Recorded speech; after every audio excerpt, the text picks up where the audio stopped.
Christmas lom na ni thar a chuak chang sai the do he Christmas lom chiao si lung a khuai mi vial te i lom chang se Bethlehem a kan kham tu a chuak chang run in tong lo khu si san daya an in thim mo van bon fa ban hiang kan sual ruang a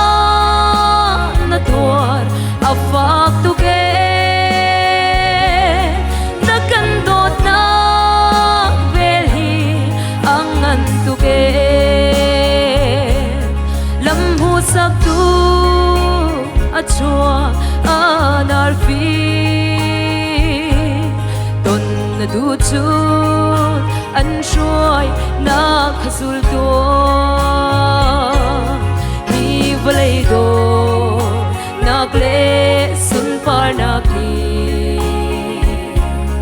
tri chu tong lo ding in an phen suala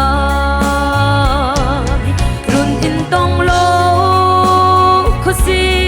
san daya an in thim mo van boy fa ban hiang kan sual ruang a na tuar a fak tu ke na kan dot na vel hi angan tu ke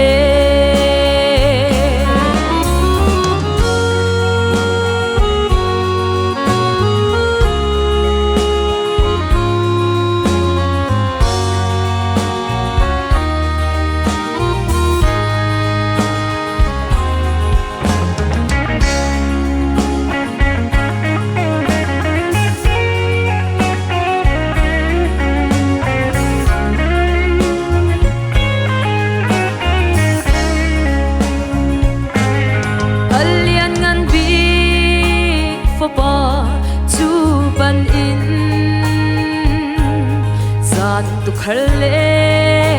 mi phim bang kan tao wo hi valai chung mit in bu kho lo mi ei dol na kru in a kin na ton la chun in tong lo khu si san daya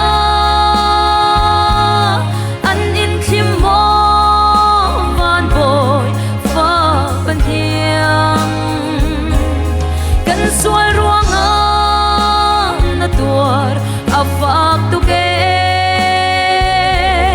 na kan dot na vel hi angan tu ke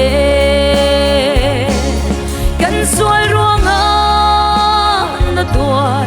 a fak tu ke na kan dot na vel hi angan tu ke Boy pan sumpa nak chau ko se